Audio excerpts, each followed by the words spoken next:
Olá, todo mundo! Como vocês estão? Estava morrendo de saudade de estar aqui nesse espaço com vocês. E hoje a gente vai falar um pouquinho com os nossos convidados, professor Luiz Carvalho e pastor Loyola. A gente vai começar falando com o Luiz. Chega mais. Oi, Luiz, tudo bom? Ei, Raquel, tudo bom? Tudo Agora sim, né? ótimo. Agora sim. Então, Luiz, muito bom estar de volta nesse espaço. Essa é uma live rápida, um encontro assim para aquecer, né? Para a gente estar aqui outras vezes, né? Conquistando esse espaço novamente, marcando esse território aqui no YouTube. Nós somos do Movimento Negro Evangélico, para quem não conhece o nosso trabalho, eu sou Raquel Matoso, uma das coordenadoras do MNR Rio, representante do Movimento Negro estadual na Nacional. O Luiz é gestor com a gente e está com essa iniciativa de estar dialogando mais sobre as questões bíblicas. Eu vou pedir para o Luiz se apresentar, ele é professor, né? Tem um currículo maravilhoso, mas eu vou deixar o Luiz falar um pouquinho mais sobre ele, porque eu sou suspeita para falar, porque eu sou fã. Obrigado aí, obrigado pelo carinho, obrigado pela acolhida, né? Meu nome é Luiz Fernando de Carvalho Souza, né? Me apresento mais como Luiz Carvalho, sou professor de teologia e humanas em geral, né? Faço uns freelance em algumas faculdades, dou aula de sociologia também, geografia, atuo na educação fundamental, no ensino fundamental 2, né? Sexto ao nono ano, trabalho também com ensino médio, mas aí dou aulas de reforço. E atualmente eu sou professor na Faculdade Latino-Americana. A faculdade fica no Arujá, eu dou matérias na modalidade EAD. Atualmente estou com matérias ligadas à história da igreja e filosofia e sociologia da religião, e nesse semestre estou com o Novo Testamento, né? Então, o pastor Loyola, nosso amigo de longa data, né? Inclusive, Raquel, fazer aqui né? Eu não sei se ele está aqui, mas ele vai saber disso. O Loyola que foi quem me apresentou o movimento negro evangélico, né? Não, na época ainda não existia, pelo menos eu não tinha conhecimento do MNE, mas ele me introduziu num movimento chamado ANEB, né? ANEB. Na época o pastor Marco Davi fazia, pastor Aval, já existia essa militância, né? E lá em São Paulo tinha, na Metodista, tem até hoje, né? O AAFRO, né? Dentro do guarda-chuva da Igreja Metodista tinha lá as ações afirmativas afro. Então eu participei desse movimento, né? E fui crescendo, aprendendo muita coisa por lá.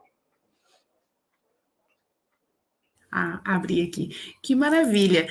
Falar desse início é muito gostoso, né, Luiz? Porque, pelo menos para mim, eu não sei como é que foi para você, mas eu, enquanto mulher negra, uma jovem negra, uma criança negra, eu buscava muito o discurso, né, contra as injustiças dentro da igreja, de uma forma muito social, né? Então, e aí a minha militância ela começa muito cedo, ou a percepção do que a militância começa muito cedo. E eu ficava procurando o meu povo evangélicos nos momentos, nos movimentos, e aí tinha umas pregações maravilhosas, mas era uma coisa muito fechada, a gente não tinha envolvimento. Então, como historiador, como professor, como um ativista também, queria que você fizesse, eu vou deixar você falar e também começar a introduzir mais diretamente o tema dessa live, desse encontro de hoje, mas eu queria que você também fizesse um resgate de como é como é ser negro cristão e o que é encontrar teologia negra, o que é encontrar pessoas como o pastor Loyola e o pastor Aval, que aliás eu mando um grande beijo, estive com ela final de semana em São Paulo, no Encontro de Mulheres Negras, né? Do Brasil, aí encontrando mulheres de todos os lugares, teve gente da Bahia, do Sul, do Norte, Nordeste, foi uma coisa muito gostosa. Um beijo para todas, um beijo para a Rede de Mulheres Negras. E aí queria que você falasse um pouquinho sobre o que é encontrar um acolhimento, um grupo de pessoas para estar dividindo pensamentos, críticas, construindo. O que é essa construção da identidade? Se você puder trazer, e o que representa para você a teologia negra. Eu sei que o pastor Loyola já vai subir daqui a pouco e vai falar bem mais, mas queria que você também trouxesse isso. Vou deixar você estrelando aí na live. Não, assim, essa questão é a questão, tá ligada à questão acadêmica, teológica, né? E obviamente que sim, eu sou uma pessoa que fui criado no interior, né? Então, a princípio não tinha essa ideia, né, de pertencimento, de negritude, até porque da igreja que eu cresci, uma igreja de interior, é uma igreja que não tem muito essa ideia de, digamos assim, de problematizar, né? Uma igreja, não, tudo, Jesus cura interior e tal. Então eu fui sendo acolhido nesse movimento, depois de ter ingressado, então, na faculdade e ter passado ali as minhas crises, etc. e tal, e fui acolhido nesse movimento. Aí o que acontece? Eu fui me entendendo como negro depois dessa inserção, né? Até então eu achava que eu era branco com cabelo ruim. O pessoal falava, você é um branco de cabelo ruim, né? E alguns falavam que eu era pardo, né? E nunca tinha a ideia da negritude. Então é uma caminhada que a gente vai construindo. Mas, Raquel, se você me permite, né? Eu vou introduzir aqui também a questão da proposta da viagem de Jesus, né? Você está por aí, você me dá um ok aí. E aí depois eu posso puxar essa questão da pertença que tem a ver com a Galileia, tem a ver com várias questões, que a gente pode fazer o link, né? E aí Não, eu tá posso ótimo. Deixa eu voltar. avisar uma coisa para o pessoal aqui. Gente, a gente está usando o StreamYard e eu fiquei um tempo sem usar essa ferramenta e mudou, tem muita coisa. Então, ele está com umas novidades aqui que são diferentes de outro momento que a gente usava. Então, só para vocês saberem que esse ajuste de câmera assim tá novidade para mim, mas você pode já introduzir o tema, Luiz. Esse momento é seu aí. Então, a questão é a seguinte, né? A gente fez essa proposta de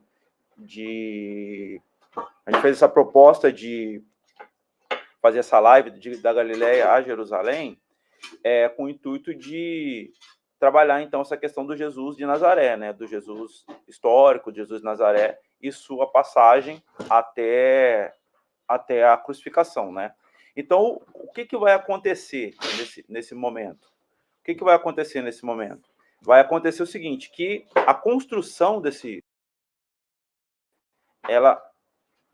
a construção de Jesus, no caso, ela vai se dando a partir do momento que ele vai se revelando às pessoas ali e as coisas vão acontecendo historicamente. Então, o Evangelho de Marcos, ele é situado, né, sobretudo pelos principais estudiosos, ele é situado no período da Guerra Judaico-Romana, né, dos anos 66 ao ano 70, em que, então, os judeus eles se insurgem contra o Império Romano, né, por vários motivos, né, exploração, expropriação, né, a violência, as injustiças do Império Romano, eles se insurgem, então, contra o Império Romano e fomentam essa guerra, né.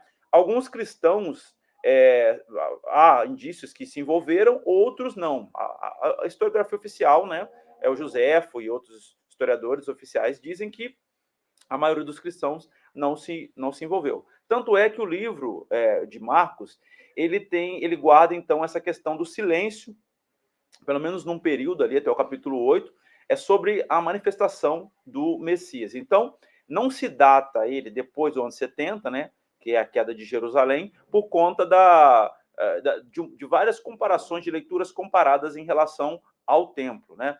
Então, o livro de Marcos, ele tem limitações precisas. Por exemplo, ele valoriza bastante a Galileia, ele valoriza bastante o lugar vivencial de Jesus, as tradições que Jesus herda, sobretudo aí a tradição africana, né? Agora a gente vai aqui introduzir a questão nossa negra, né? A questão africana nas suas manifestações de milagre, ou naquilo que é chamado, numa perspectiva teológica, de taumaturgia, né? Ou alguns estudiosos chamam de magia, né? Então, essa ideia é uma ideia presente aonde? Presente no Egito. Então, de acordo com essa tradição, Jesus, então, ele está bebendo e reverberando essa tradição da África, que veio da África, né? Então, ele tem ali, inicialmente, essa mensagem, que é a mensagem do reino de Deus, né? Que, de fato, viria pôr fim às injustiças humanas e não seria confundido, então, com o reino terrestre, com as estruturas políticas desse mundo, né? Então, até o capítulo 8, nós temos aqui no livro de Marcos uma ideia de um Messias escondido, do Messias velado, né? A ideia ainda de uma mensagem que estava escondida, uma mensagem que estava ali de um segredo messiânico.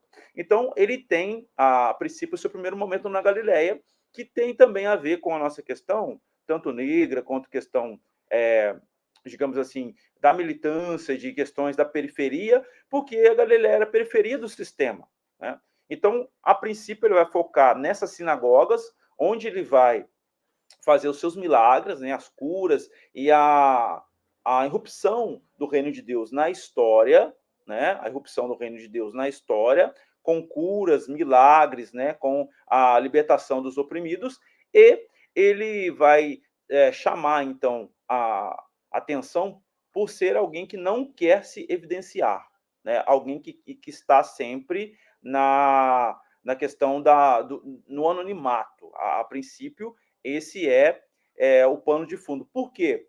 Por conta desse clima histórico, dessa guerra que levou muitas pessoas à morte, né? Que deixou pessoas feridas, deixou uma marca na história. Então, havia uma ideia de silêncio na comunidade, sobretudo a respeito do Messias, né? Que é então o Jesus de Nazaré. Então ele começa então esse ministério agora na Galileia, e depois ele vai partindo para as cidades circunvizinhas, né? Então, é importante lembrar que Jesus é alguém que está na periferia, isso aí não é por acaso, né? Propositalmente, ele vem de uma periferia, de pessoas sofridas, de pessoas subempregadas, né?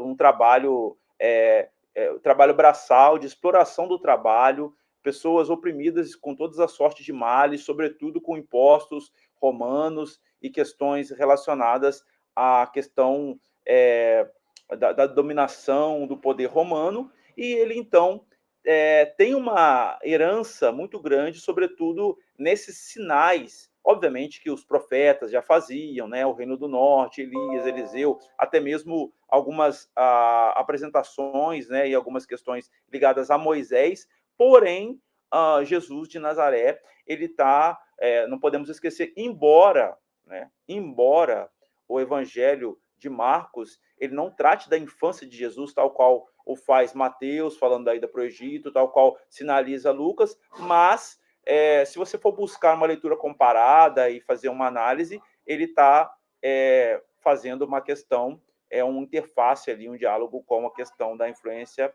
africana, então, puxando esse lado do negro de Jesus, né? Então, por que é bom você? Eu vou elencar aqui a questão que você colocou lá no começo, né, para mim, e já passo para você, de repente, se o Loyola já estiver aí, ele complementa. A questão toda é a seguinte, né? A partir do momento que a gente conhece o nosso lugar, sabe de onde a gente veio, consegue pensar as questões e problematizar, algumas respostas elas vão sendo faladas, né? Quando você camufla, maqueia o preconceito, a discriminação, o que acontece? Você deixa que algumas vozes, silencia algumas vozes e não responde a inquietações. Eu, como alguém periférico, que se entende como negro, tinha várias questões, mas essas questões eu não podia colocá-las para fora no ambiente que eu estava vivendo, porque era tido como necessita de uma cura interior, nunca se chegava ao cerne da questão. Depois que eu tive o contato com o movimento negro, com as questões que problematizam a questão negra sem esvaziar a espiritualidade, pelo contrário, valorizando isso na Bíblia, citando isso, eu tive uma compreensão muito melhor do Evangelho e pude entender e até mesmo curar algumas feridas através da leitura da palavra de Deus, fazendo uma comparação com a nossa vida, né? A leitura da Bíblia é espelho, como diz o apóstolo Paulo, né?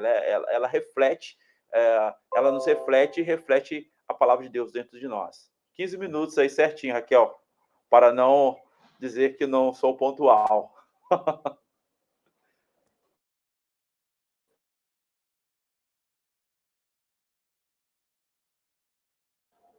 Tá fechado o seu som, tá fechado o seu som, tá fechado o seu som. Desde quando você entrou, não escutou nada. Obrigada. Tem uma galera já acompanhando a gente, mandando comentário ali no chat, fiquem livres, podem comentar. A intenção, gente, é retomar esse espaço de diálogo, trabalhar uma formação. Então, hoje a gente tem aqui o professor Luiz, que é um grande amigo, do Grupo Gestor do Rio de Janeiro, que está fazendo essa ponte com outros estados, né? O Luiz tem um diálogo muito bom com o pessoal de São Paulo, e hoje a gente tem uma participação mega especial, que é o pastor Loyola, que é de Brasília. Estou certa aqui, né? Então, eu vou trazer o pastor Loyola e desde já eu peço todo carinho, toda compreensão, porque ele está com um problema na câmera, né? A gente está usando o StreamYard e não está compatível com os aparelhos que ele está usando. Então, já vou trazer o pastor Loyola e ele está sem câmera, mas a gente vai conseguir falar com ele mesmo assim, porque é uma pessoa incrível, maravilhosa, que está doando aqui um tempo para a gente aprender nessa caminhada com Jesus de Nazaré e perpassando o livro de Marcos. É engraçado que a gente costuma falar os evangelhos biográficos da vida de Jesus sem ter muita noção das especificidades, o porquê a gente tem 4 livros, né? Aí eu já estou jogando para o pastor Loyola aqui um montão de coisa. E do porquê que a gente tem 4 livros, mas precisa de 4 revistas para falar de uma pessoa? Um livro só não estava bom, não, precisa de 4, né? E aí as problemáticas que trazem cada livro. A gente está começando aqui pelo livro de Marcos, mas se eu sou vocês, eu peço mais outros livros, mas tudo bem. Boa noite, pastor Loyola, tudo bem? Muito boa noite, Raquel, muito boa noite, Luiz Carlos, que bom estar com vocês, é uma honra, eu sinto não poder estar assim mais ao vivo, como se diz, mas eu estou acompanhando vocês muito bem, e uma boa noite também a todos os nossos ouvintes, aquelas pessoas que estão aí com o coração aquecido para conhecer um pouco mais do Evangelho de Marcos. Pastor Loyola, eu sei que o senhor é da Pastoral Metodista. Aliás, eu estava lá trocando umas figurinhas com a pastora Val, que ela falou que o senhor é um dos maiores nomes desse país. E gostaria muito que você pudesse se apresentar, elencar partes do seu currículo que você acha importante para que as pessoas te conheçam. E eu digo isso com muito carinho, porque nós somos do movimento negro evangélico, mas o movimento negro evangélico, ele também é composto de forma não institucional, né? Não é só essa logo, é muito para além de uma logo, por pessoas negras em movimento.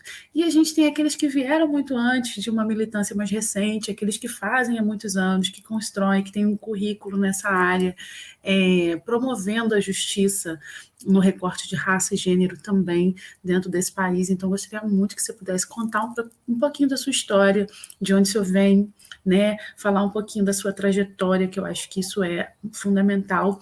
Hoje a gente está nesse espaço sem câmera, mas eu já te faço um convite para a gente voltar aqui com tudo bem mais ajustado para a gente ter esse momento. Mas queria muito que as pessoas pudessem te conhecer um pouquinho melhor e que você falasse um pouco da sua biografia, já que depois a gente vai falar um pouquinho da biografia do nosso mestre, e o porquê que a gente tem 4 livros que vão falar dessa biografia, qual a especificidade de cada um, por que a gente escolheu o livro de Marcos para começar essa conversa, e eu vou passar para você, e fica quietinha. Ok, eu quero agradecer muitíssimo aí a sua generosidade. Você disse coisas aí que são coisas absurdamente carinhosas, e eu agradeço muito as palavras, o acolhimento, essa forma simpática e alegre de receber. Para quem estava preocupado há pouco com as chuvas, né, lá no Rio de Janeiro, está muito bem. Eu quero só comentar o seguinte: eu me conheci como negro, me entendi como negro dentro do processo de leitura, de militância, de envolvimento com as questões negras, né? Eu sempre me achei pardo, e até os 19 anos eu fui pardo, um pardalzinho.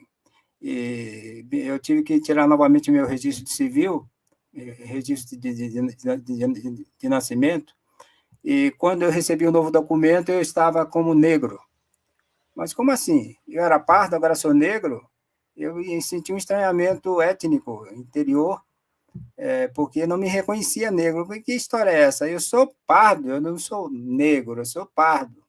Porque na ideia era que o pardo estava mais próximo da cor certa, né? Ou seja, a cor branca. E nesse processo de autodefinição, autoconsciência identitária, eu fui crescendo um pouco mais como vocacionado, como pastor, militando na questão negra no movimento metodista. Fiz parte desse movimento na época que conheci o Luiz Carlos. Depois eu fui estudar, eu tinha que estudar para entender esse negócio aí de negritude, essa questão de afrocentramento, essa questão de Jesus preto. Que Jesus preto é esse? Onde é que está na Bíblia que Jesus é preto?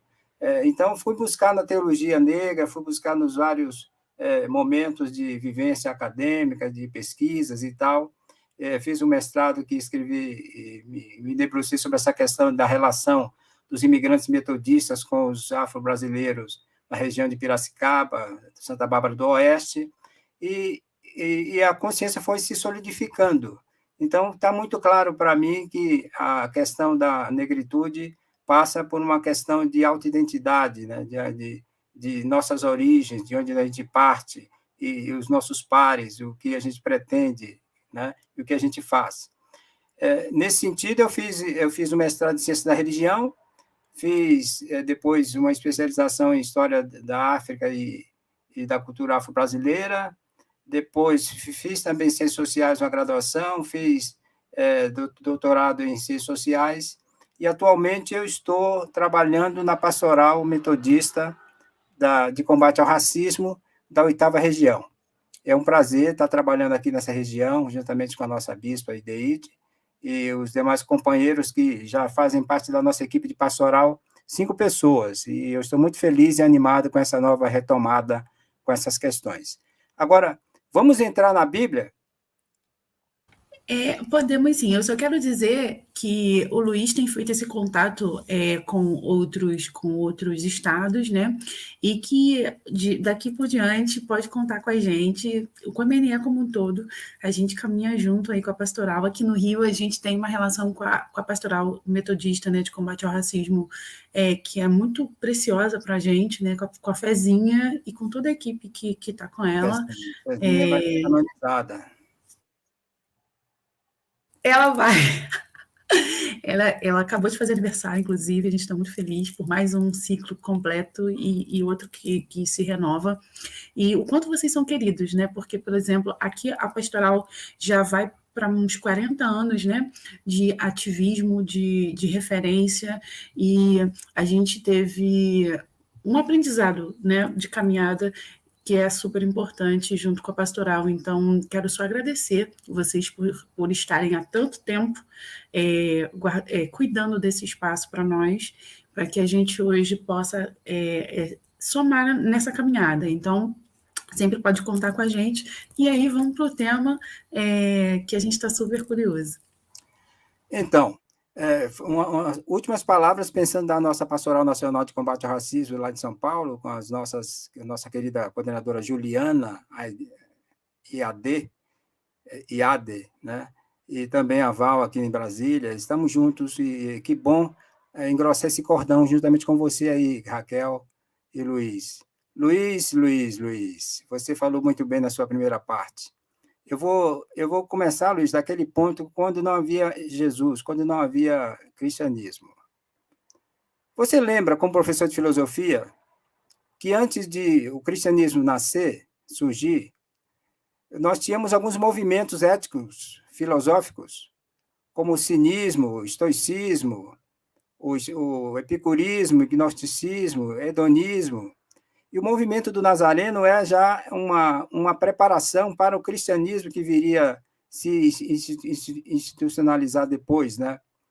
E aí você tem, por exemplo, no movimento do Nazareno, com certeza, uma grande novidade na história da humanidade, porque o movimento do Nazareno, do Galileu, do Jesus de Nazaré, foi como um vinho novo e fresco que pôde ser degustado no ambiente político e cultural dos dias de Jesus.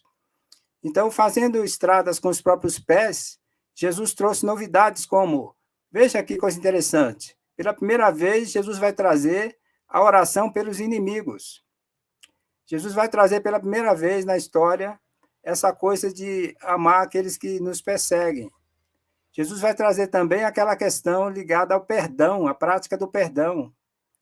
Então, esse Jesus, ele vai trazer solidariedade, despojamento dos bens sólidos deste mundo, e mesmo sem ser político partidário, Seus atos milagrosos chamou a atenção para a saúde pública do seu tempo, para os direitos e os deveres da pessoa humana e a possibilidade da igualdade entre as pessoas. Então, primeiro temos o movimento de Jesus de Nazaré e depois a institucionalização do cristianismo. Então, o que nós estamos nos atendo aqui é antes do cristianismo ser cristianismo. Estamos falando do Jesus de Nazaré andando pelas ruas empoeiradas da Galileia, pelas estradas. E esse Jesus de Nazaré, que é o movimento do Galileu, que é o grande o criador do movimento, ele não foi somente um evento, ele foi um acontecimento histórico. Ele não foi um evento que, com início, meio e fim, organizado por uma instituição. Jesus Cristo de Nazaré é um fenômeno, um acontecimento espontâneo que perdura por mais de 2000 anos de história. Então, mais que um evento, ele foi um grande acontecimento e continua sendo revitalizado o tempo inteiro.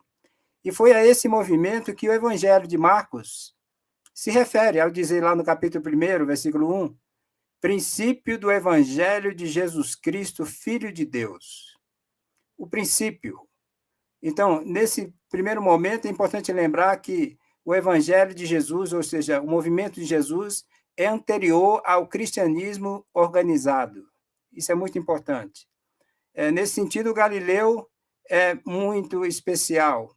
E a importância do texto de Marcos se dá tanto por ser o primeiro documento canônico da categoria Evangelhos, e como também ele registra, de maneira inaugural, os ditos e os atos de Jesus, quanto à potência que esse evangelho tem de ser um instrumento norteador para as nossas formas religiosas atuais, no Brasil e no mundo. Os movimentos negros, o movimento das mulheres, dos direitos humanos, todo movimento que visa valorizar e resgatar a dignidade humana, encontra no Evangelho de Marcos uma potência fabulosa, que é o amor, que é a graça, que é a coragem, a fé, a sinceridade, a verdade e, sobretudo, a capacidade de mobilização para desmantelar estruturas mentais, relacionais, físicas, fixas, que precisam ser desconstruídas, com certeza. Então, note na sua Bíblia como esse evangelho apresenta Jesus em contraste com os atos e discursos das estruturas do seu tempo. Como ele se relaciona com o Estado romano, como Jesus se relaciona com o templo, com o sinédrio, como ele se relaciona com os fariseus, com os sumos sacerdotes. Então, os escritores desse evangelho, ainda que de maneira apressada, contam a história de Jesus, mas terminam por contar também as histórias de outras pessoas. Então, o evangelho conta a história de Pedro, de João, até da sogra de Pedro, conta a história de Abiatar, conta a história de André, conta a história de muita gente que vai encontrando Jesus pelo caminho e pela sua missão e pelo seu ministério. E é interessante observar que o Evangelho de Marcos, palavra de Deus... Deixa eu voltar aqui um pouquinho. O Evangelho de Marcos, ele realmente traz a pessoa de Jesus de maneira muito mais próxima da realidade da antropologia africana, né? Dos pobres, daqueles que são injustiçados, daqueles que estão abandonados e invisíveis. E o Evangelho de Jesus traz uma ética tão inovadora que exige que, na conversão, na metanoia, na transformação do coração e da mente, a gente assuma compromisso com essas minorias. Então, ser convertido, ser transformado pelo Evangelho de Jesus, é, ao mesmo tempo, assumir a cruz no sentido de missão de Jesus, assumir os compromissos da agenda de Jesus, porque assim, dessa maneira, a gente vai conseguir implantar o reino de Deus. Então, os escritores desse evangelho, ainda que de maneira muito apressada, ele conta essa história, cuidando de anunciar uma proposta ética centrada no Cristo, como sua principal dimensão enunciativa. Esse evangelho, portanto, propõe a irrupção salvífica do reino de Deus, enquanto questiona a ética mundana do olho por olho, dente por dente, do toma lá da cá. Aqui, nesse evangelho, temos o testemunho genuíno daquilo que se pode afirmar sobre a agência da salvação. Por irrupção salvífica, quero dizer o seguinte: os ensinos e valores de Jesus, seu acolhimento, sua opção pelos pobres, seu afeto às crianças, seu respeito aos deficientes, seu poder contra tudo que é demoníaco, sua sensibilidade com as mulheres, a sua abertura de alma para com os imigrantes, sua autonomia de pensamento frente à mentalidade religiosa e política do seu tempo, além de anunciar as boas notícias. Marcos também faz denúncias claras, contundentes, contra as formas religiosas do seu tempo. Então, o nortenho galileu, com seu aramaico bem articulado, ele, de maneira muito corajosa, enfrentou a estrutura do seu tempo, a elite judaica, todo o aparato romano, e de maneira muito bela e singela, ele conseguiu desconstruir as bases de uma sociedade racista, de uma sociedade segregacionista, escravocrata, para uma sociedade, pelo menos utopicamente, aos poucos, uma nova sociedade. E aí entra um conceito muito caro no Evangelho de Marcos, que é o conceito de Basileia, o conceito de reino de Deus. Então, nesse sentido, a gente tem no Jesus de Nazaré a possibilidade de uma nova sociedade, uma sociedade sem racismo, uma sociedade sem bullying, uma sociedade em que a pirâmide social é achatada, ou seja, uma sociedade em que o Cristo é de todos os caminhos. Aí a gente se pergunta, a gente costuma brincar, vamos seguir o Jesus preto de Nazaré. Algumas pessoas se assustam com essa expressão, né? Preto? Por que preto? Ora, se ficou durante muitos anos de colonialismo seguindo um Jesus branco, por que agora não podemos seguir um Jesus preto? Qual é o problema? Por que esse estranhamento, né? Então, é interessante lembrar que as nossas leituras, muitas vezes, são muito colonizadas, são muito dominadoras, e são ranços que a gente vem carregando desde a época da colonização do Brasil, por exemplo. E Jesus de Nazaré não foi apenas atravessado com lança e cravos, ele foi atravessado por narrativas. Nós temos aprendido um Jesus europeu, olhos azuis, branco. Então, essas narrativas sobre o Cristo, que é desde sempre presente, porque a gente às vezes acha que o cristianismo originário, o movimento do caminho, era um movimento uniforme, monolítico, o que não é verdade. Desde o nascimento do movimento de Jesus e do cristianismo originário, você tem a diversidade e a pluralidade em torno do Cristo. Então, os 4 evangelhos, Raquel, têm a ver com os tempos diferentes, comunidades diferentes, necessidades diferentes, perspectivas ideológicas diferentes. Você tem em cada evangelista um olhar bem a partir do seu lugar vivencial, bem ligado às suas necessidades, né? Por exemplo, o Evangelho de Marcos, como o primeiro evangelho, ele chama a atenção para o fato de que ele tinha que ser bem apressado, porque Jesus já tinha morrido já há uns 40, 30 e poucos anos, e as comunidades estavam com os ditos de Jesus nas suas memórias, e havia muito risco, já tinha alguma coisa escrita aqui e acolá, existiam as fontes e outros documentos mais antigos, mas tornou-se muito necessário e urgente que se organizasse o primeiro documento, o primeiro tomo. Então, o papel, a contribuição de Marcos ou da comunidade marcana é fundamental, porque eles reuniram pela primeira vez os ditos, os atos, os milagres de Jesus num documento chamado Evangelho. E aí é interessante, porque nesse Evangelho de Marcos, as coisas tudo é muito rápida. As coisas são meio assim, tópicas, são como manchetes. Jesus nem fala direito nesse evangelho. Na verdade, nesse evangelho, Jesus é aquele que faz, né? Ele mais faz do que fala.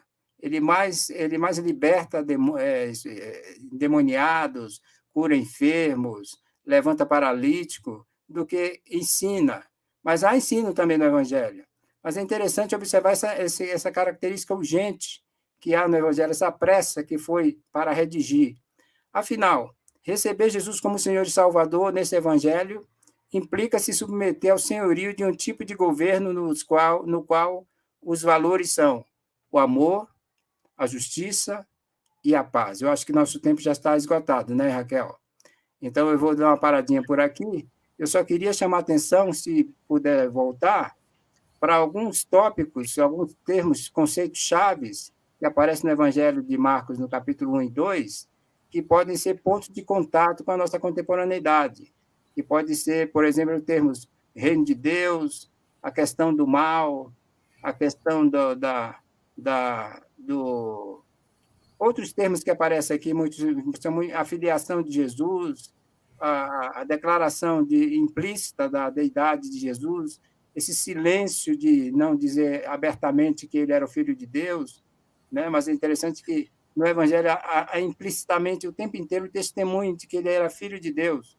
O próprio Pai dá esse testemunho, depois os escritores são muito criativos, eles colocam na boca do demônio para dar o testemunho também, depois os escritores põem o soldado romano para dar o testemunho.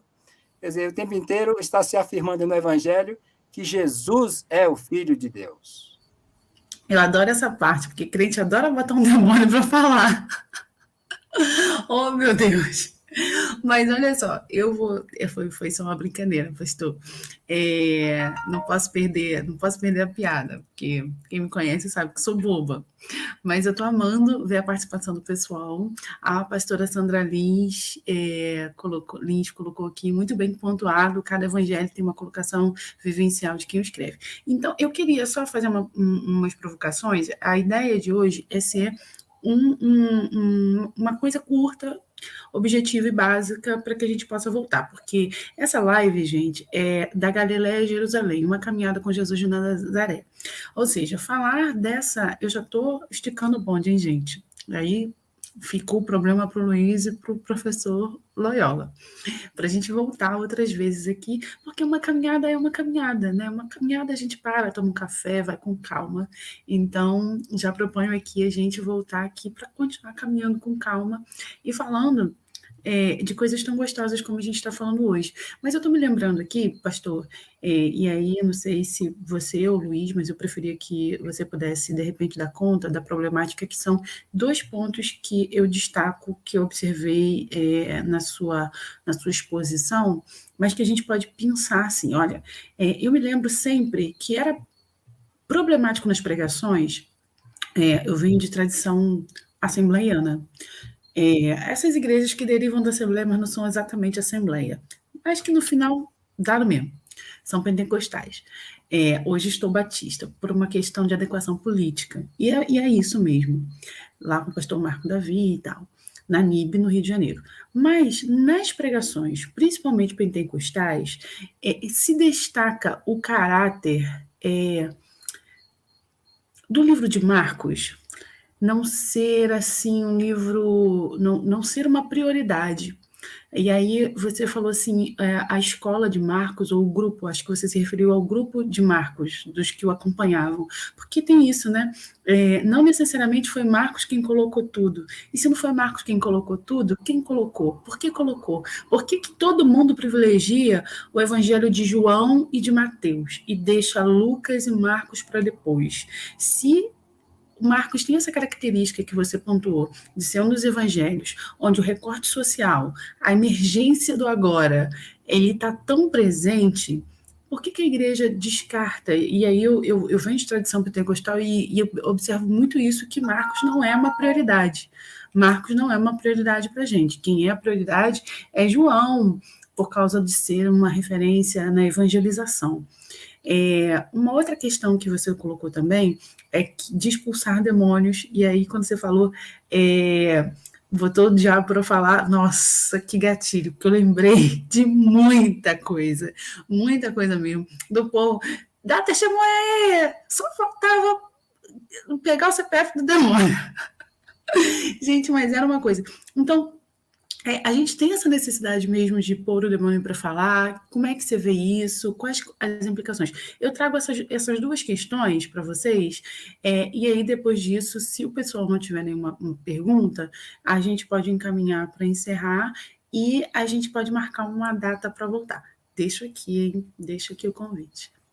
Luiz, se você quiser, eu cedo esse momento, se você quiser começar.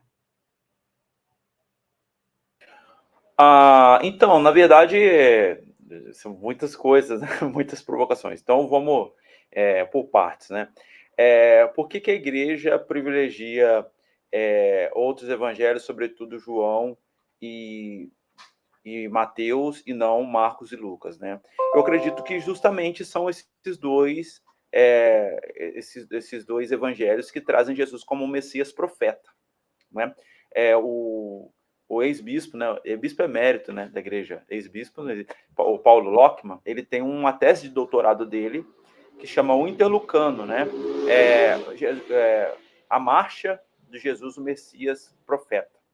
E aí você tem essa ideia do conflito, né? E a gente não gosta muito do conflito, né? Lucas evidencia o conflito e Marcos, ele está ali. Também é um livro que o Jesus ele é mais combativo no livro de Marcos e também em algumas passagens do livro de Lucas do que em Mateus e João. Mateus há alguns conflitos, mas Mateus também, por ser uma perspectiva um pouco mais judaica, digamos assim, ele algumas tradições, algumas questões escatológicas, né? A escatologia de Marcos ela é meio pobre, né? Só tem lá o Marcos 13, basicamente, não tem todo um sermão escatológico como tem, por exemplo, em Mateus, né? E João é um livro neutro, né? Porque ele está dialogando com o gnosticismo ali, com tendências gnósticas, que está ali muito numa pegada mais de Platão, de discutir o verbo, né? Ali de falar que Jesus ressuscitou em corpo, etc. e tal, e não ter muito essa questão do pé no chão. Eu acredito que aí eu vou ser sincero, eu não sei se é proposital ou não, mas obviamente que a gente vai sempre problematizar, né? Mas me chama a atenção de algumas questões, como, por exemplo, trazer esse lugar vivencial de Jesus, como ele não foge do conflito, como ele trata as questões. Eu acho que, para nós, fica uma questão, assim, para mim, né, pelo menos, fica uma questão muito clara, de que a espiritualidade ela não é dissociada da militância. Né? Pelo contrário, ela é associada à militância. Então não existe aquele negócio de eu vou na igreja, mas na sociedade eu sou um cara que não pago meus impostos, eu sou que humilho os outros, eu sou a pessoa que totalmente incompatível, mas chego lá domingo, eu louvo, eu choro, eu capoto lá e tá tudo bem. Não. Jesus, pelo menos nessa perspectiva de Marcos, sobretudo, ele está dizendo, olha, a gente tem que se posicionar assim, contra o império, né, contra aqueles que estão maltratando o povo, e a gente tem que falar, né, como o pastor colocou aqui, né, o evangelho de Jesus Cristo, né? Só essa declaração já é forte, né? Porque o evangelho, a palavra evangelho, no contexto romano, imagina você no meio de uma guerra, porque esse evangelho foi escrito no meio da guerra judaico-romana, no meio de uma guerra. E o que é o evangelho? Toda vez que o exército romano vencia alguém, vinha alguém trazendo a mensagem do evangelho, que é a boa nova de vitória do exército romano, geralmente, sobre o exército inimigo. E começa com essa ironia, evangelho de Jesus Cristo segundo Marcos. No meio da guerra judaico-romana, alguém escreve que o evangelho de Jesus é o que venceu. Olha, só isso daí já é, né, da Basileia, né? Basileia tuteu, ou seja, do reinado de Deus, de um governo de Deus, né? Você tem toda essa questão, né? E aí chama a atenção esses posicionamentos, né? Hoje, estou falando demais, já vou parar, entender que a gente precisa ter uma espiritualidade integral, conectada, movimento negro, movimento político, uma crítica acentuada, ela se faz a partir da leitura do Evangelho, e não dissociada dela.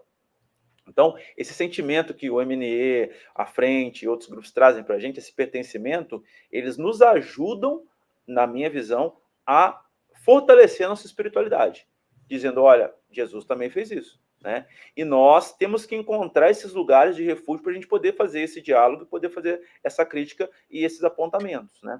E entender isso como uma continuação da espiritualidade, né? Do caminho da Galileia para Jerusalém. É interessante, Luiz. Você ia falar, Raquel? Não, eu só ia dizer que para o senhor ficou a parte mais difícil, né? Que é agora falar das entrevistas de demônio. O que é demônio?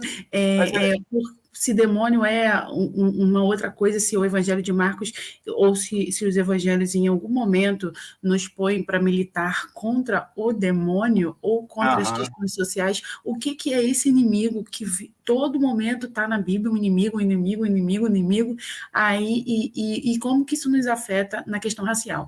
Porém, se achar muito delicado, a gente pode voltar outro dia para tratar especificamente isso. Tá. Assim, Eu quero começar, Raquel, dando uma olhada no texto de Marcos, rapidamente.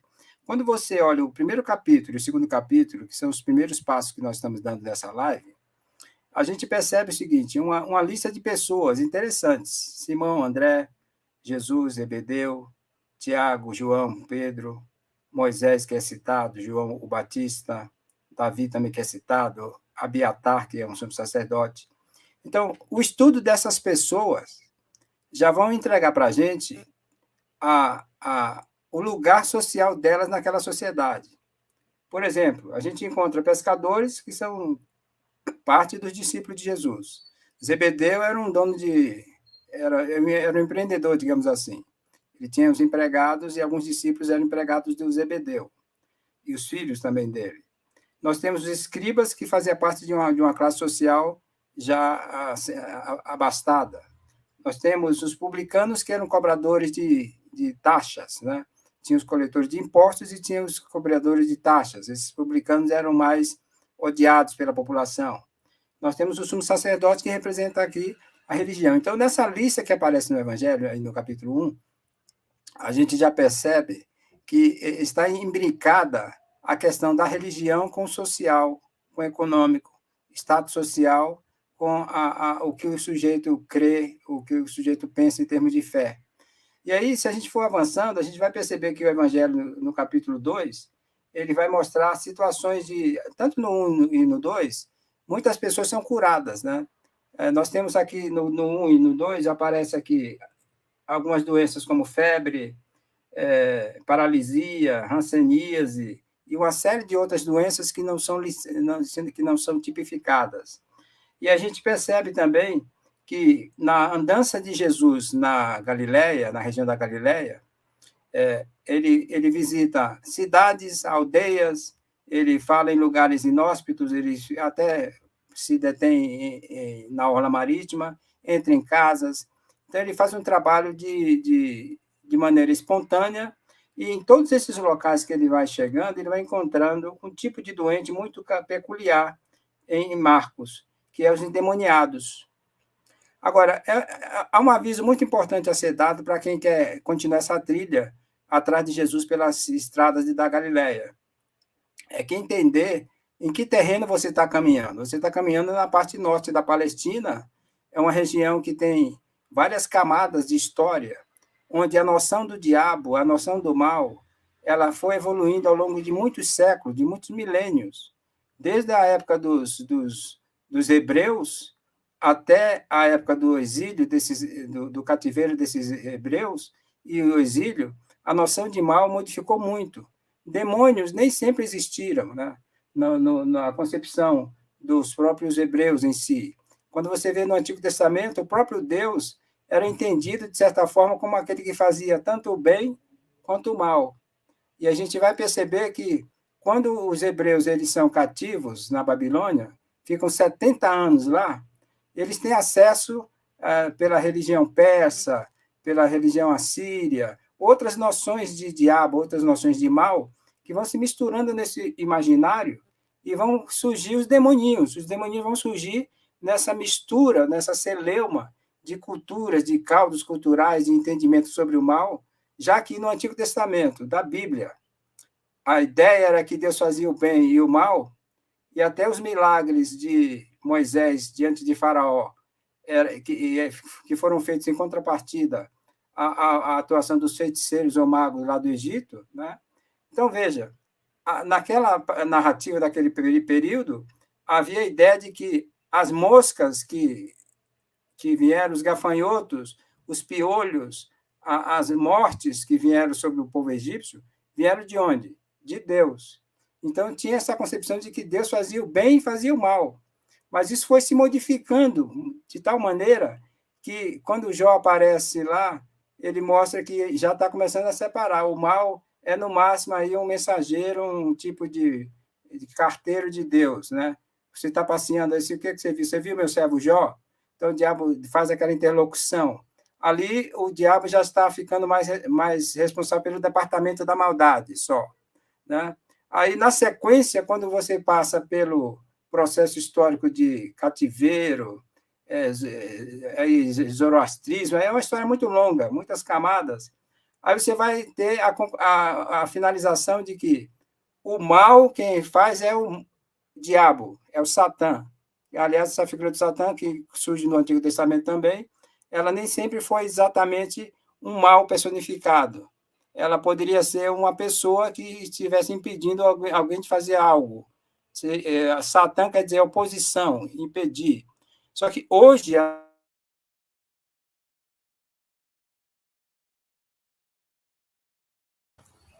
Olha, o inimigo tá pelejando, gente. Ele travou? Ok, estou aqui. Ah, obrigada. Então, aí, só para a gente encerrar aqui essa parte, então, no Evangelho de Marcos, tudo passa a ser visto a partir dessa ótica dos demônios. Então, você tem que lembrar que você está numa época que não tinha diagnósticos muito claros. A medicina não estava para todos. Você não tinha atendimento como nós temos nos tempos atuais.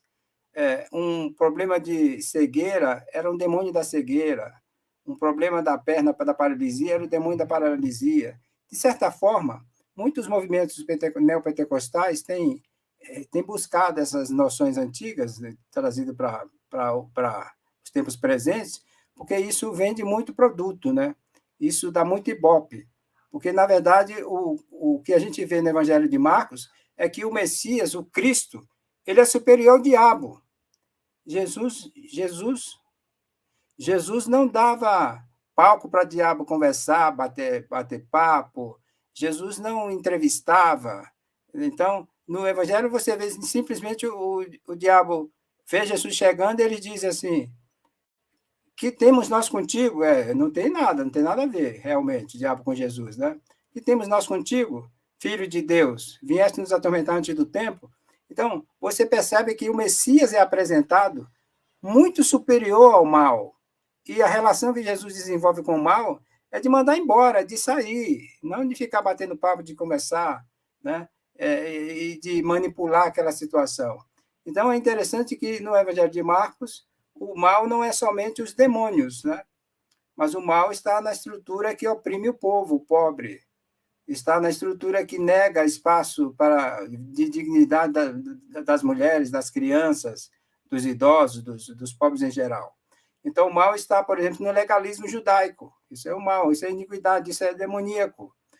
O demoníaco, no Evangelho de Marcos, precisa ser entendido como um fenômeno estrutural, é personificado também, é claro, porque a entidade é expulsa de certas pessoas, mas existe uma estrutura da maldade, da perversidade, do demoníaco, que Jesus está ciente que está combatendo com o seu ministério.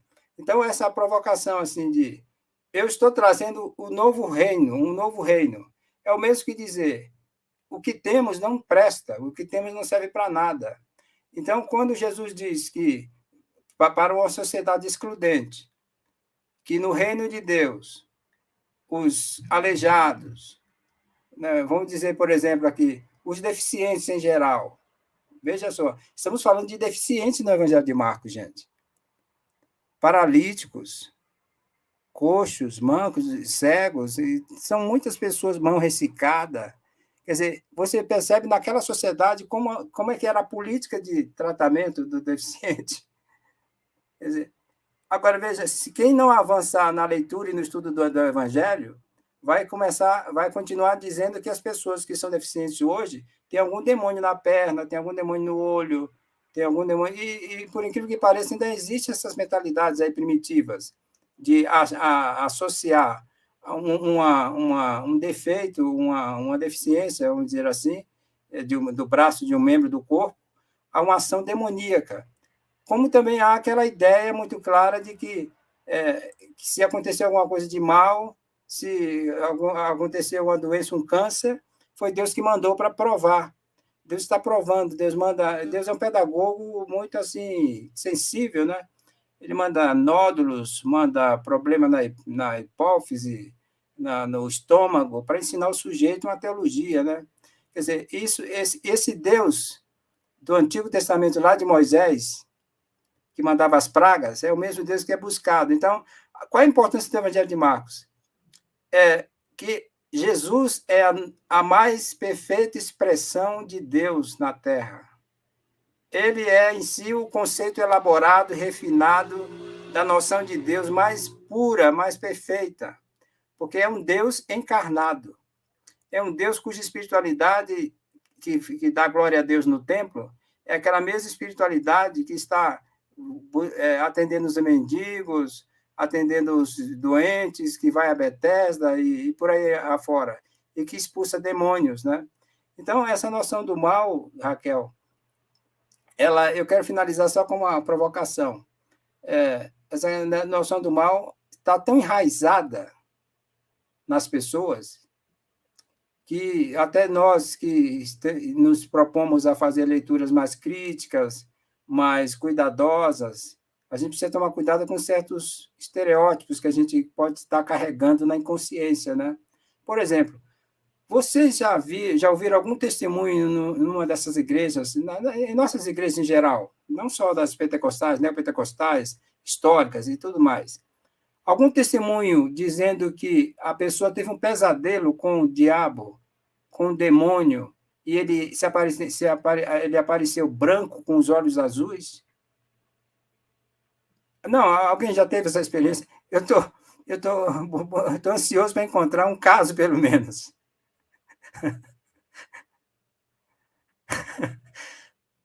Não é possível coisa dessa. Então, aí a pergunta que vem nessa direção é: realmente é diabo ou é uma representação que a pessoa vai inculcando no inconsciente e vai projetando isso, né? Essa prática, por exemplo, de demonizar. Vocês vejam que no Evangelho de Marcos tem gente chamando Jesus de Beelzebul, Jesus de Satanás, né? Essa prática de endemonizar necessariamente é porque há demônio ou porque eu quero que o outro seja demônio? Eu quero desumanizar o outro, eu quero destruir o outro, então eu digo que ele é um satã. Vai, sai daqui, Satanás, né? Quer dizer, agora veja, se Jesus foi Jesus, não foi poupado, imagine eu, nós, né? Quer dizer, então, essa questão do mal dá muito pano para manga, né, Luiz? Olha, na verdade, se a gente pegar a narrativa, a imagem de Jesus branco de olho azul e cabelinho aqui e tal, naquela passagem que ele vem andando sobre o mar, os discípulos gritam, é um demônio. Então, já dá para registrar. Agora, se a gente está pontuando que Jesus é negro, e ele vem sobre o mar e eles falam que é o demônio, aí lascou, né? Porque aí só reforça o estereótipo, né? Então, aí tem que ficar, a gente tem que dizer qual foi a visão que eles tiveram ali, né? No sentido da psicanálise aí, tem que ver, né? Sim. Brincadeiras à parte, né? Mas é bem isso, né? Porque, na verdade, a ideia que a gente vai construindo, né, a nossa subjetividade, etc. e tal, ela é um construto de várias camadas, né?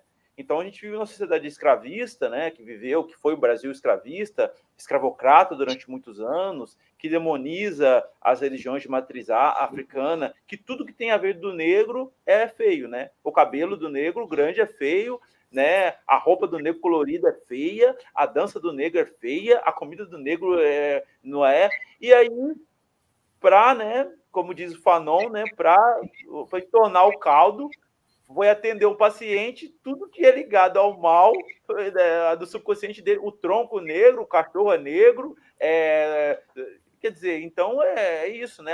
Às vezes isso está, quando o Fanon escreve isso lá no Pele Negras, Máscaras Brancas, isso é bem forte, né? Porque até o próprio negro que está ali, martinicano, que é espizinhado pela capital, pela França, que é humilhado, ele vê tudo que é ruim como negro também, né? Pô, é para acabar, né? É para acabar com... E o medo, né? Sim, Raquel. Pessoas, eu amei. Então, só quero dizer que a gente vai ter que voltar para falar dessa coisa do que é o demônio, né? Eu gostei muito, Luiz, na sua provocação e na sua piada, da resposta que o pastor de Loyola coloca, né? Que o demonizar o outro é necessário por uma política. Então, a gente pode entender que demônio é uma questão política, né? E aí eu já estou jogando aqui para a gente pensar uma próxima questão.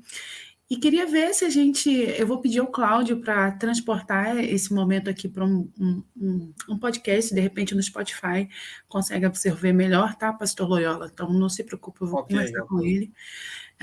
Se a gente consegue jogar para o Spotify para aproveitar melhor. Eu quero agradecer muito, muito, muito. Esse momento foi muito incrível. A Alessandra Loyola. Quem será? Meu Deus. Apareceu aqui, está dando uma boa noite. É alguém muito especial, minha cunhada. Boa noite, Alessandra. Se a gente consegue voltar mais vezes, eu acho que foi um momento super necessário. O Luiz faz parte, pastor do nosso GT de educação e também está aqui também pelo GT de homens, né? Porque a gente vive pedindo aos homens para atuarem mais, e a gente sabe que vocês estão super cansados sempre, mas como as mulheres também é necessário a gente quebrar aí, e como foi importante e educativo a gente estar aqui hoje, né? Eu mesma já passei por esses textos e por esses locais, mas organizar o pensamento não é fácil e trazer essas novas perspectivas de uma maneira tão tranquila, tão gostosa, que foi essa conversa hoje, eu acho urgente e necessário. Porque a gente sai, pastor e Luiz, a gente sai de para quem não conhece também, Luiz é pastor, né? Então, pastores. Para quem não sabe, a gente sai de um momento de intensidade política, né, com o desgoverno passado, mas que agora a gente não pode baixar a guarda. Então, uma coisa que eu sempre coloquei aqui para o Luiz, que a nossa necessidade é de fazer um letramento, sabe? Então, acho que falar disso, que a gente falou hoje aqui, que o pastor Loyola trouxe, que o Luiz trouxe, é muito necessário para a gente combater o fundamentalismo, principalmente essa noção de demônio, assim, sabe? O que é demônio, sabe? Isso é combater o fundamentalismo. Então, acho que... Tem um alerta, viu, Raquel? Uma das que eu descobri não faz muito tempo é que mulheres cristãs que usam batom vermelho, isso é muito perigoso, porque a pombagira pega no ato. O meu é rosa hoje, assim, não é vermelho, ele tá um vinho, então não é comigo. Brincadeira, mas sempre soube, sempre soube. Raquel, só para deixar aqui registrado, aqui, só para, de repente, uma proposta para a próxima, né? Poderia pensar assim um tema, né? A demonização do outro como forma de dominação política e espiritual, né? Esse tema é muito interessante, Luiz. Porque esse é um problema. Marcos, né? Isso é uma calamidade pública. Teria que ser disponibilizado no SUS alguém para orientar sobre a questão do mal. Porque o mal se esconde atrás da violência doméstica. Não, isso aí não é ele. Isso aqui é... Quem foi que me bateu? Ele me deu um tapa, tudo bem, mas não foi ele. Foi o outro nele. Ele não tem culpa. Quer dizer, existem tantos processos de interpretações finas e mecanismos sutis de endemoniamento e de justificativa pelo mal, que as pessoas às vezes me perguntam assim, mas pastor, então não existe o mal? Tudo é uma construção? Meu amigo, vamos para a próxima live. Na próxima live, nós vamos poder responder essa pergunta. Tá ótimo, gente, eu amei. Eu acho que isso é uma questão de saúde pública, é uma questão política, é uma questão de caráter também. Eu me lembro de que eu fui crente de pequena e que quando se referia a uma pessoa cristã, a primeira coisa que a pessoa observava é que para ser crente tinha que ter caráter. Então você podia confiar na palavra dessa pessoa. Hoje, eu não quero conviver perto de crente, porque eu sei que a primeira falha é o caráter. E a gente precisa ver também que isso é demoníaco. Queria só jogar aqui para o universo. Né? Verdade. Tem que ampliar esse conceito. Ampliar, exato. Pessoas que trazem, sabe, a presença do mal para a sua vida, mesmo dizendo que servem a Deus. Pessoas que põem em risco a nossa vida, dizendo que servem a Deus. Então, sim, eu estou super animada para um próximo encontro. Espero que outros integrantes, tanto da Pastoral de Combate ao Racismo, seja do DF, de São Paulo, do Rio, possam se somar, e quanto o MNE e outros movimentos, e a gente possa criar uma rede de diálogo, de debate. De repente a gente joga para o podcast, eu vou ver como que o Cláudio pode ajudar, a gente joga para um podcast, porque a gente precisa ter material, sabe, pastor Loyola, para combater o fundamentalismo enquanto dá, porque a gente sabe que não dá para baixar a guarda.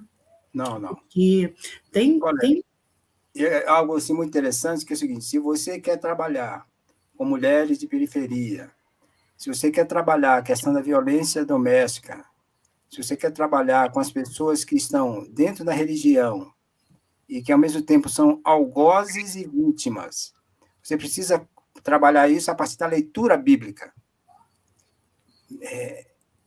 Revolucionar essa leitura bíblica, modificar, aprimorar essa leitura bíblica, para que ele possa entender os textos sagrados lá. O que é diabo lá, né? Por exemplo, eu posso ficar hoje à noite preocupado, porque o demônio me impediu de fazer a conexão aqui.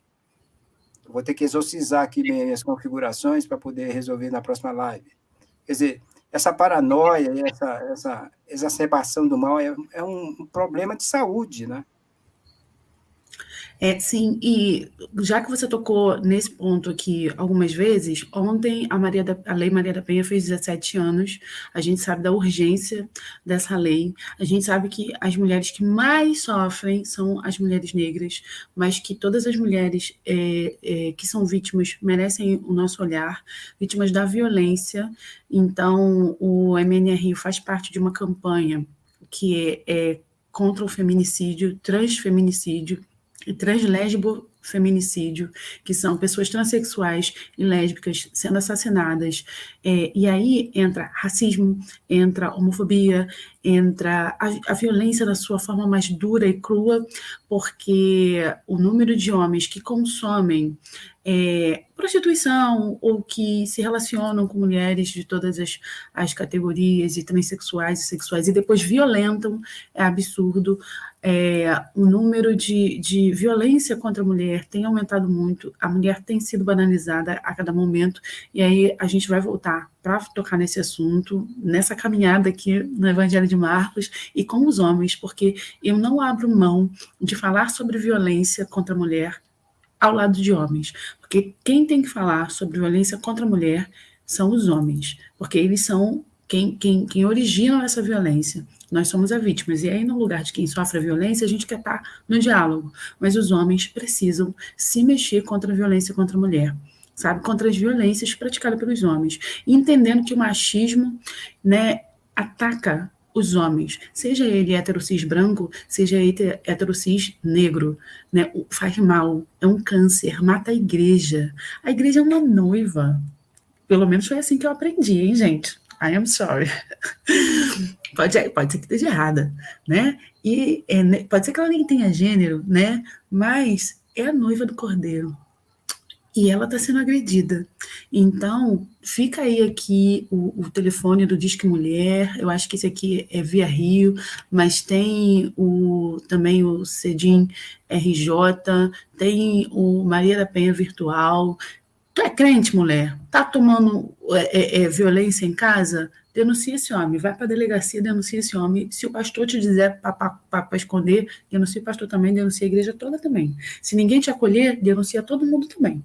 Tá bom? A gente vai voltar aqui para falar sobre o demônio. A violência é um demônio, né? A falta de caráter, para mim, eu entendo que é demônio.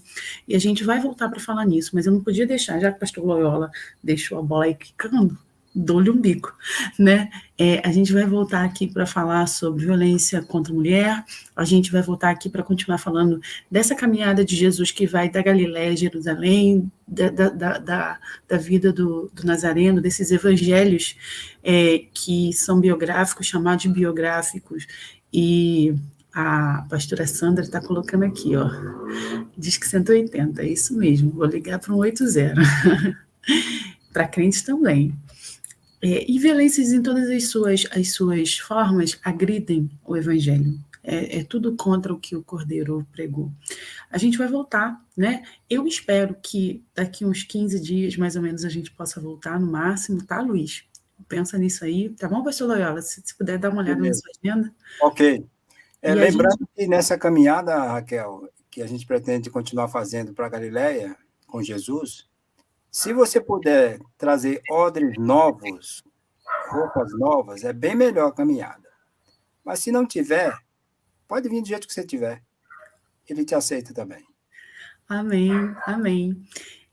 Então, prepara o odre, povo, que vai vir pastor Loyola, pode chamar mais gente de Brasília, pode ligar para a pastora Val, que ela está convidada também, liga para o povo de São Paulo, bora mexer isso aqui, bora sacudir, porque a gente está aqui para isso, sabe? Para denunciar a corrupção. Quando a gente faz isso, eu acredito que isso não é só... que isso não é só um capricho, não. Isso é revolução, isso é mover do Espírito, sabe? Isso é o sopro do Espírito, sabe? Aquele que encheu o templo, onde as pessoas foram batizadas e tal, tiveram as mentes renovadas. Eu acredito no batismo com o Espírito Santo, mas de um batismo que liberta mesmo. E eu fui liberta de um evangelho que me sufocava através da pregação de meu pastor, quando ele pregou que a igreja evangélica era corrupta. Ele não tem noção do como que Deus usou ele naquele dia. E a minha ficha caiu, meus olhos foram abertos, as escamas foram abertas, e eu estava dentro da igreja. E eu não era uma desviada, como o povo fala, não, porque você está desviada dentro da igreja. Bem, bem lindinha, bem maravilhosa, bem irmãzinha da unção, do manto, girando no Manduricébia. Desse jeito aí. Mas eu precisava me converter ao evangelho da graça, ao evangelho do amor, ao evangelho que não vai lá chamar o outro de demônio, que vai olhar para um corpo trans, sabe, e respeitar, e amar, e entender que aquela pessoa tem o direito de se enxergar, de ver como Deus a fez, e como ela quer ser lida, né, de olhar para um corpo negro igual ao meu e me reconhecer, porque eu não reconhecia, né? O pastor Loyola deu o testemunho dele ali no início, e isso é muito forte. Eu não me via, eu era pardo, eu não era negro. O que o racismo faz com a gente? A gente quer se identificar com qualquer outro, menos com o nosso povo, a nossa gente. Como que eu não me via bem no espelho, as pessoas falavam, mas você é bonita, seu cabelo é bonito e tal. E hoje eu estou aqui com o meu curtinho, pastor, feliz da minha vida. Amém. Mas eu já odiei muito meu cabelo, porque eu também já fui muito odiada por ele, por tê-lo.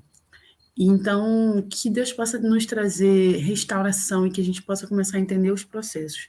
Se você não tem um grupo, se você é um homem negro, uma mulher negra, e não tem um grupo para discutir sobre essas coisas, se entende crente, ou já esteve na igreja, saiu ferido e quer dialogar, pode procurar o pastor Loyola.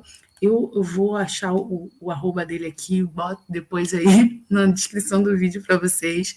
Pode chamar o Luiz, que eles estão aqui para abençoar a sua vida. Se me chamar, pode ser que eu esteja mega louquíssima ocupada, mas a gente dá atenção também no MNE Rio, MNE São Paulo, ou em outro estado que tem o MNE. A Pastoral de Combate ao Racismo tem em todos os estados, pastor Loyola? Tem, em todos os estados. Na verdade, a nacional fica em São Paulo, né? E aí, onde tiver a igreja metodista, você tem uma pastoral que ela é em nível regional. Rio de Janeiro, Rio Grande do Sul, Bahia, Remy, Maravilha. né?